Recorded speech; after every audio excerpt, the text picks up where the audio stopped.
শিক্ষার্থীরা তোমাদের জাতীয় বিশ্ববিদ্যালয়ে কিন্তু অনার্স প্রথম বর্ষের রিলিজ স্লিপের আবেদনের তারা জরুরি নোটিশ প্রকাশ করে দিয়েছে।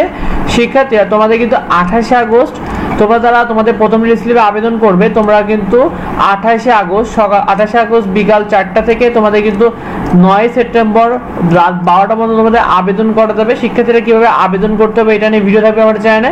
তোমাদেরকে দেখো তারা কন্ডিশন কি দিয়েছে, তারা তোমাদেরকে বলে দিয়েছে যে ন্যূনতম তোমাদেরকে 35 নাম্বার পাওয়া লাগবে। রিলিজ স্লিপে আবেদন করতে হলে তোমাকে 35 নাম্বার অবশ্যই পেতে হবে এবং তোমরা যারা মেধা তালিকায় স্থান করো না, তো তোমরা যারা এখন অবধি চান্স পাওনি তারা আবেদন করতে পারবে এবং যারা চান্স পেয়েও ভর্তি হওনি তারা করতে পারবে, অথবা তোমরা যারা প্রথম ও দ্বিতীয় মেধা তালিকা অথবা কোটাতে ভর্তি হয়েও যদি ভর্তি বাতিল করেছো সেক্ষেত্রে তোমরা প্রথম রিলিজ স্লিপে আবেদন করতে পারবে।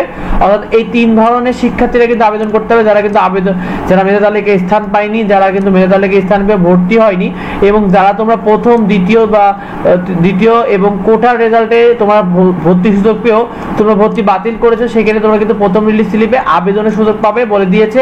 শিক্ষার্থীরা তোমাদের কিন্তু 28 তারিখ অর্থাৎ 28 আগস্ট থেকে তোমাদের কিন্তু 9 সেপ্টেম্বর তোমরা আবেদন করতে পারবে।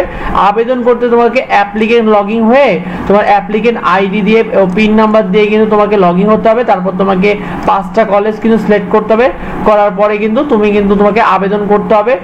তো আবেদনে কিন্তু কোনো রকম কোনো নিশ্চয়ন করা লাগবে না, এটা তারা জানিয়ে দিয়েছে, এটা তোমাদেরকে আমরা আগেই বলে দিয়েছিলাম। তো আমরা তোমাদেরকে কিভাবে দেখিয়ে দেবো যে এর পরবর্তী ভিডিওতে যে কিভাবে তুমি আসলে রিলিজ স্লিপে আবেদন তুমি নিজেই করবে। তাই পরবর্তী আপডেট পেতে অবশ্যই আমাদের চ্যানেলটিকে সাবস্ক্রাইব করে রাখো, ভিডিওটি বন্ধুদেরকে শেয়ার করে দিও যাতে অন্যরাও জানতে পারে। দেখা হয় পরবর্তী ভিডিওতে পরবর্তী আপডেট নিয়ে। ধন্যবাদ সবাই।